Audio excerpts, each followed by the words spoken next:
speaker, and that is Mark Greenfield, and he is with Limelight.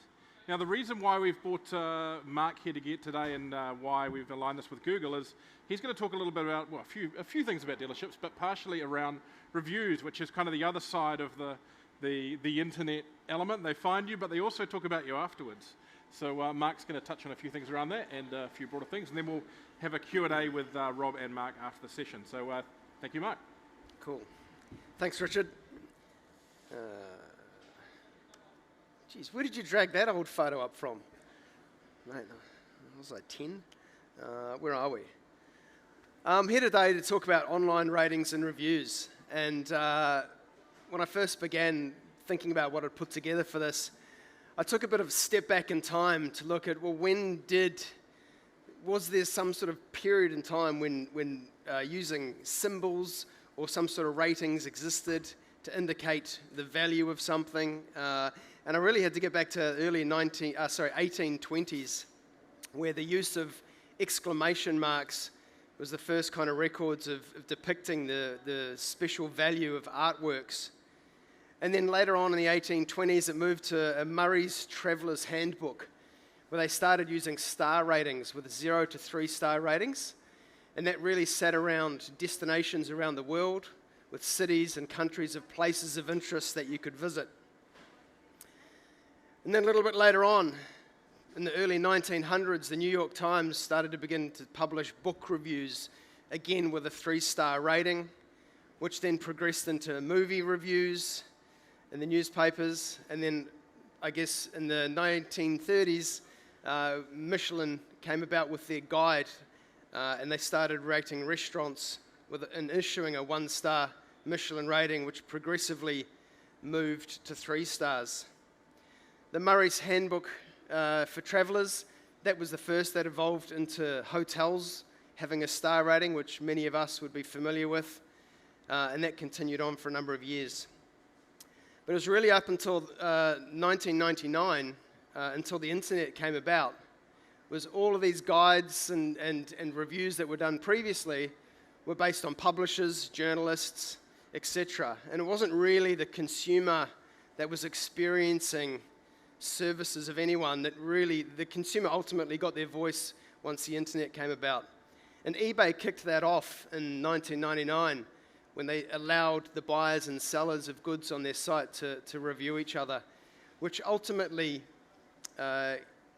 brought about the ability to bring credibility and trust in a purchase in an online world that was very faceless and in many cases continues to be faceless today. Facebook and Google obviously became big players in the space of ratings and reviews as well, and many businesses have capitalized on that where their customers are and they're doing research. Google reviews are widely used today along with a number of other areas. So some quick stats that I've got here, and this is really interesting about the customer's journey, and as Rob just mentioned before, they're very informed on decisions that they're making, and that also plays true across into the motor industry here. So 89% of customers won't take action before they read some form of review. 91% of millennials trust online reviews as much as friends and family. I mean, that's a huge statement. That's friends and family always been a big driver of decisions that we make, but taking these online reviews into consideration is huge. 93% of consumers say that online reviews have influenced their purchasing decision. And in many cases, that was from one thing that they were thinking about, and after reading reviews and comparing it to something else, they might have switched an initial purchasing decision. 50% of review interaction. This is an increase from pre-pandemic times. So what happened through all the lockdowns we had, there was a whole lot more engagement that happened online. So there's been an increase of 50% more interaction from users there. Some would say that the experience that we had over COVID globally accelerated online purchases around the world on the internet by 10 years. It brought that forward significantly. What that meant is a lot more people are continuing to engage in ratings and reviews. 15% of consumers don't trust businesses without reviews. That's a pretty considerable number if you think about 100 customers out there. That means 15 of them won't look at your business if you don't have any form of rating or reviews. and a very small number here of only 6% of consumers don't trust reviews. So regardless of what your own beliefs are around ratings and reviews and whether they're true or false or whatever it may be, only 6% of them don't trust them. And as that Richard Branson quote there says, your brand name is only as good as your reputation, and that reputation that you have to build online. Everybody in this industry is very good at doing it once you become face-to-face with someone. We see it all the time in dealerships, and dealerships haven't really evolved enough to convey that reputation and that trust in an online world enough. That's where your customers are, right? Think about your own research and behavior. Is there anybody in this room that has not looked at a rating or review on any product or service or place they've looked at visiting in the last 6 to 12 months? There's 100%, there's no hands up, right? So that means that 100% of you have used some form of rating or review to determine where you go or what you do or what you buy and what you don't buy. Asking for reviews. There's lots of different ways you can do this, and I think particularly for the new vehicle dealerships or the manufacturer-driven dealerships here, I understand that there's surveys that your manufacturers conduct with your new car buyers, but there's a big opportunity that still sits there with your used car buyers and how you can capitalize on their reviews on your business. You've got Google reviews, you've got CanStar, there's Trustpilot, there's Facebook reviews, Customer Radar, and then our dealer-specific one, which is Buyer Score. But it's however you do it. The best way to do it is by building it into your sales process and letting the customer know that you would really appreciate and like them to review you. It's also a moment in time that you have there where you should be asking them, have they read any reviews about your business and their purchasing journey? Discover it, ask it. I was recently last week down in Tauranga, Plenty, and one of our Tauranga dealerships, he said to me, I was talking about out-of-town purchases. He had 70 to 80% of his business consistently is being sold to customers outside of Tauranga. I said, how many of them are referring to your reviews that they're reading online about your business? And he said, pretty much the majority of them. It's a big driving factor that gets you there. So asking for reviews is a really, really good thing to do. And whichever tool you use, it's about getting your customer to expect that they're going to receive something that gives you feedback from them. The succession rate that I can refer to with Buyer Score as an example, with people that are embedding that on their sales process, the average response rate in reviews with Buyer Score is 50% of customers surveyed respond. Some of our leading dealerships around the country that interject it in their sales process and are very comfortable in talking about it have response rates into the 80% range. That's a massive voice of customers. So you can imagine if you're selling 50 cars a month or 100 cars a month, having a big proportion of those customers giving you feedback about your business is really important. Utilizing reviews. This cuts two ways, really. There's an internal focus and an external focus. Internally, it's what are your customers saying about your business? What can you learn from that? How do you evolve and how do you adapt? If you are deaf to it and blind to it, all you are doing is reducing your conversion opportunity of future customers. By understanding what customers have said about your business from yesterday can change the way future customers interact with your business. There are things you can learn along the way there, right? A biggest complaint that most customers make about dealerships around the country is customer parking, but not many dealerships seem to change much about their customer parking. But anyway, from an internal perspective, it's using this feedback to learn, evolve, and leverage it internally. What are you doing incredibly well that your customers rave to you about? How do you capitalize on that and increase that experience for your customers? What are you doing a little bit less well or poorly or in a way that negatively impacts customer experience? By not changing anything there, all you are doing is risking the potential loss of a sale. You spend all this money and time trying to generate people to come into your dealership, right? It's important that you maximize your conversion opportunity. Your customers' information, their feedback on your business is where the secret lies. The gold is there, and it's free. The leveraging part, I like what Rob talked about before, and this kind of, I think, really mirrors in and hits home here. right? There's two dealerships are visited in the customer journey. How do you make sure you're one of the two, right? It might start at 10 or 12 or 6 or whatever the number is, but when they go to decide who to visit, how do you be one of the two? If you're ignorant to the fact of in the customer journey that they're not looking at your reviews, they're not looking at how do I trust this dealership. For the dealership that's got unique vehicles and nobody else in the country has the same vehicles as them, then don't worry about it. They'll find you. You're the only one with that car. But when you're in a very competitive environment, independent used dealerships are competing all the time. The new vehicle dealerships have cars that are very similar. You're competing on the customer experience you give and the service you give. So you have to leverage this opportunity. The opportunity you have from leveraging your customer feedback externally. You all do great things right now. The majority of you will have excellent customer feedback. You hear it every day. You might receive emails, you might receive ratings, reviews, whatever it may be. It might be face-to-face, a customer talking about their experience. But what are you doing to leverage that online right now to build more trust and credibility and reputation around your business? For your future customers, the ones that are looking at engaging with your business and deciding, are you going to be one of the two? It's so simple.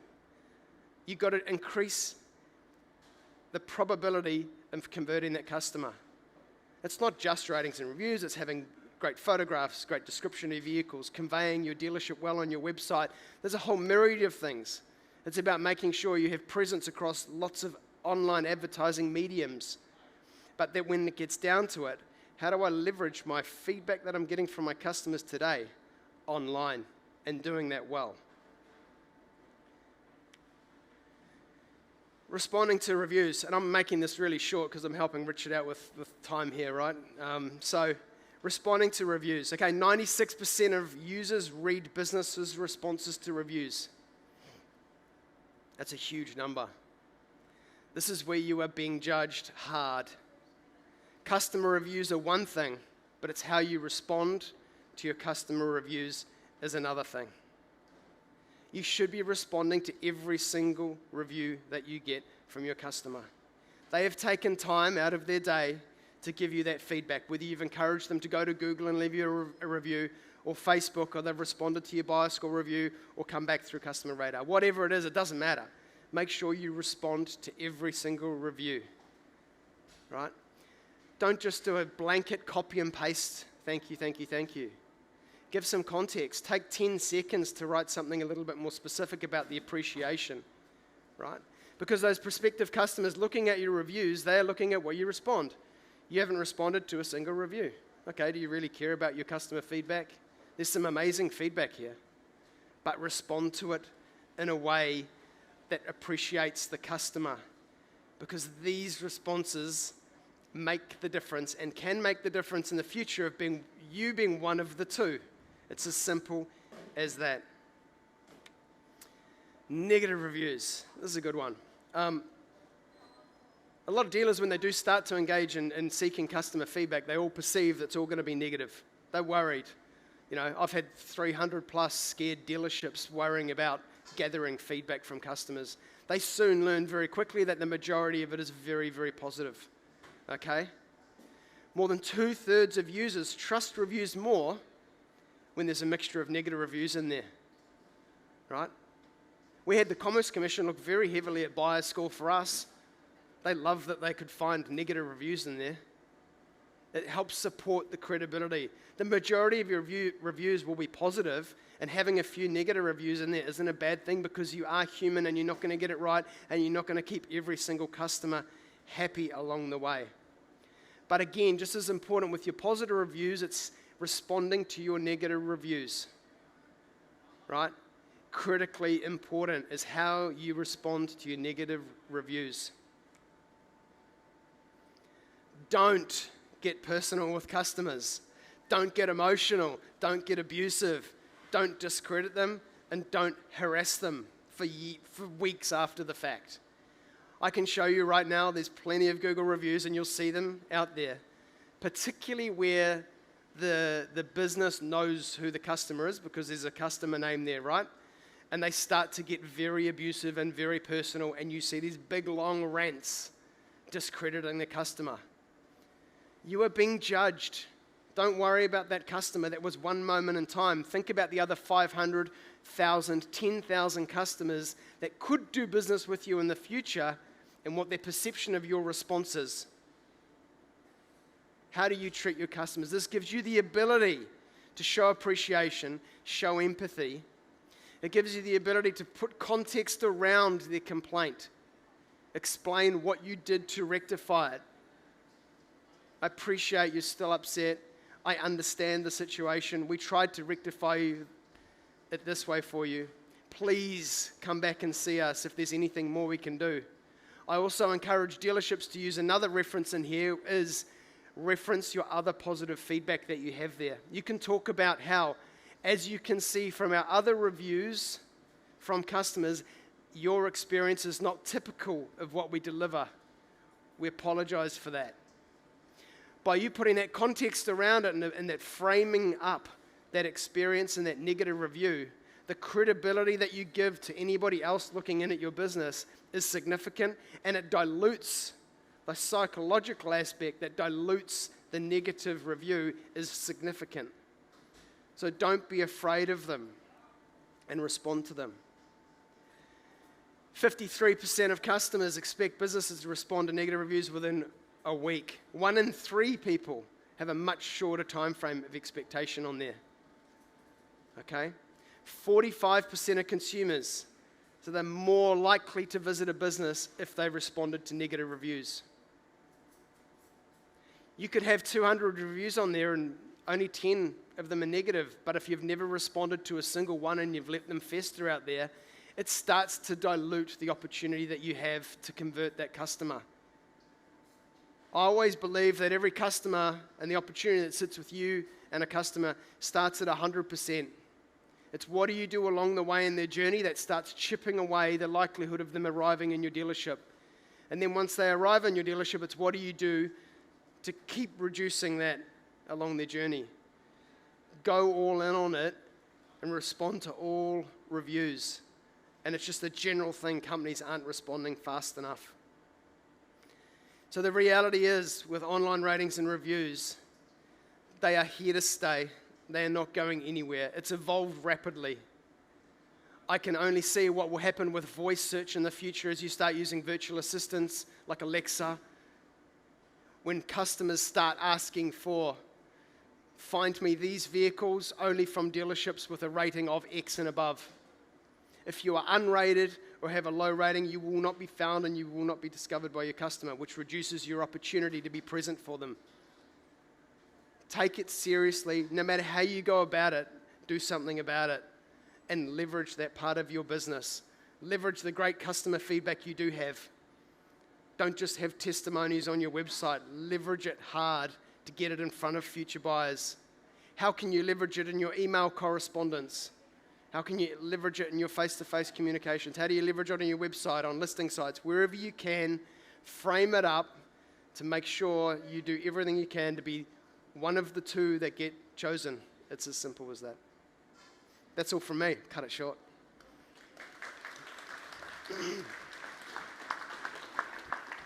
Thank you very much, Mark. Now we have another little Q&A session. I want to go to that here. next one. Yeah, all good? Can I move off that one? Sorry? I hate that photo. But anyway. There you go. Q&A. Enjoy it. I got to stand next to the tall guy, right? You can stand on the step there. Yeah. Oh, thanks. Thanks, buddy. Yeah. I've got a quick question on video, Rob. We've talked about video for a long time, and I think people sometimes struggle with it, because video can be a complex thing, but does it matter the quality of the video? I mean, can literally a cell phone walk around of a car? Is that enough to kind of get you on the rung as far as video goes? Yeah, I mean, absolutely. I mean, I think it depends on the platform you're on, but increasingly what we're seeing is that it doesn't need to be a super flash, high budget piece of content. It can be vertical video, it could be horizontal, it could be with your phones. We all have pretty smart phones these days with pretty darn good cameras. So It can be a quick walk-around video of the cars that you currently have on your lot. What does it feel like? And increasingly so, specifically on YouTube, we saw YouTube Shorts, an incredibly original idea, really take off this last year. So it's quadrupled in volume. So the shorter content is really engaging for audiences. And so doing a quick walk-around video of the cars on your lot could be a really good way of doing that, either in vertical video for shorts or horizontal for other YouTube content. Right, any questions from the, over here?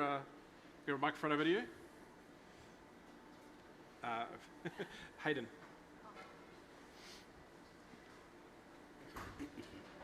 Just on reviews, obviously that's a huge part of our industry and creating trust. And not drawing too much attention to it, but BuyerScore, I and probably other dealerships here enjoy BuyerScore because you can guarantee that the reviewer has transacted with your business. There's someone that's more than likely purchased a vehicle from you or at least been to you and test driven, whereas Google, you've literally at will got anyone who's on the piss, came in and didn't like the trade-in value, didn't like the fact you wouldn't let them test drive the vehicle, simply walked past and didn't like the colour of the dealership. It can be anything, and next minute these people have got your future prospects by the balls, and what do you do about it? It's sure you can respond, but is there any mechanism to sort of make a complaint about the review? I know you can say, oh, it was offensive or it's discriminatory, but that doesn't qualify the person that has just maliciously placed a 1-star review and therefore dented your score. Yeah, and I would say I really agree with the content that Mark put up there as far as engaging with the users who are providing responses to you and providing that context. I think it was a very good idea, and it's definitely what we recommend. I work with a number of retailers here in New Zealand, and as you can imagine, the Google reviews come from multiple different type of buyers, both people who actually purchased from you, potential customers, or people who maybe didn't like the price or that you offered them. But ultimately, what we are seeing is that consumers are turning to these online sources as a useful touch point to inform their purchase decision, and it's how you show up and be helpful to those consumers that are actually purchasing from you, but also showing up to those customers who have decided either not to purchase with you now, or maybe might be window shoppers. And so, really, there are mechanisms if there's bad reviews that are clearly belligerent, you can report those, and those can go to our trust and safety team to be reviewed. But ultimately, the advice that we have for any retailer, whether it be car manufacturers, dealers, or retailer, mom and pop shops, is to engage and be helpful, and to really try to understand those consumers and provide the context. I thought that was a really good point, Mark. Yeah. Any other questions from floor down here, Deborah?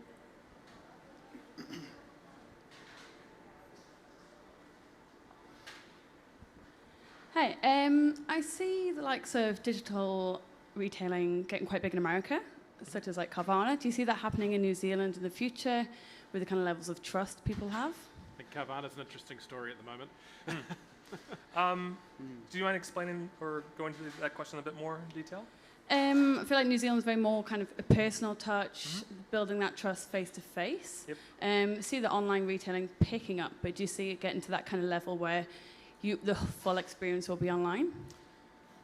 Well, I think what we saw through the research we did with Kantar is that still there's a majority of consumers who, both with their immediate car purchases and future car purchase, are still going to prefer to deal with dealers. But if you look at sort of the younger cohort, first-time car buyers, the millennials, and people who are looking for more luxury vehicles, those online purchase options are of more interest. Now, are we going to get to a stage that every single car is sold online? I don't think so, because that car experience, as came through the research, is massively valuable to consumers. So they're doing a ton of their discovery and their research online, but the actual experience of physically feeling the car is ultimately the deciding factor, which is why dealers are still the main point of contact for contracting, financing, and ultimately selling the cars.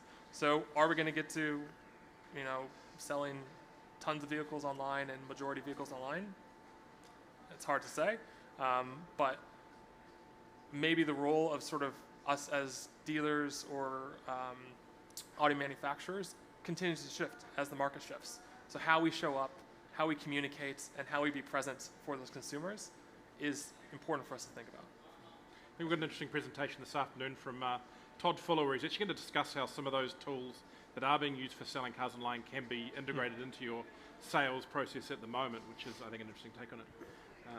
Any other questions of it? Down the back there, Deborah? In the middle of... Yep, keep your hands up so she can see you. I'm short. Yeah. Have you got any horror stories of people going the absolute wrong way and responding to reviews? I mean, we covered one last year where they turned up at the woman's house, which didn't go well. So. Yeah, 100%. Where even if the customer's been anonymous and the dealer's figured out who they are and got pretty abusive, and then you start crossing some lines that they shouldn't really cross, or we've had the odd drunk dealership owner respond to reviews in the wrong way. Don't drink and respond to reviews, people. Key takeaway from today. Yeah. Some. I think everyone's pretty passionate in the industry, you know, and you're so, you know, you are passionate about it, and you don't want it to reflect badly in that one that is bad, or that one you just can't figure out. And you know, as Hayden mentioned with Google before, we've had dealerships that have had some people leave reviews that just have never dealt with them before, and it could be an angry neighbour from where they live at home, and someone's jumped on there and given a review. But it's all about, instead of just jumping back and being aggressive online, it's just wash it away with a polite response and kind of move forward, because your response is judged more than what the customer's negative review was. So if you think about it in that mindset, it's how do I make us look better? Yeah. I think the mic's somewhere down the middle there. Yeah, hi. Hi, Rob. I was just wondering, from a New Zealand and Australian perspective, what Google's view and data is to define the two countries. We're an Australasian retailer, and we quite often find that a lot of the Australian data our Australian company has doesn't always correlate to what our customers are doing, interacting and transacting like in New Zealand. And I'd be quite interested to know what New Zealand lens the research study you just shared had. Yeah, so this gear shift report is something that we run on a yearly basis across both Australia and New Zealand. So we've run this, I think, for the past 6+ years. 2022, we didn't do a New Zealand specific gear shift. It was our first year in a long time that we didn't, to my frustration, because I love having a local New Zealand line.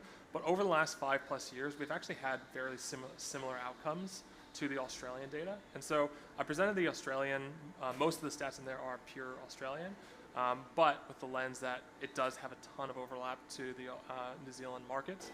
I would say, in terms of the personal touch and how Kiwis want to engage with their dealers is different from Australians. That personal touch is more important, but the online research piece of the number of online touch points that people are using and how considered they are when they show up to dealers is very much the same. So consumers are more considered, they're more informed, and so when they do show up to dealers and dealers are able to build that personal relationship, that's slightly different from our Australian counterparts, but in terms of online touch points, very much the same. Fantastic. Right, so we'll call a question. These guys are going to be around at lunch. It's going to be about 10 minutes, and you guys can nab them quickly for a lunch while you've got your food then. So thank you very much, Rob Coyne and Mark Greenfield, for joining us there.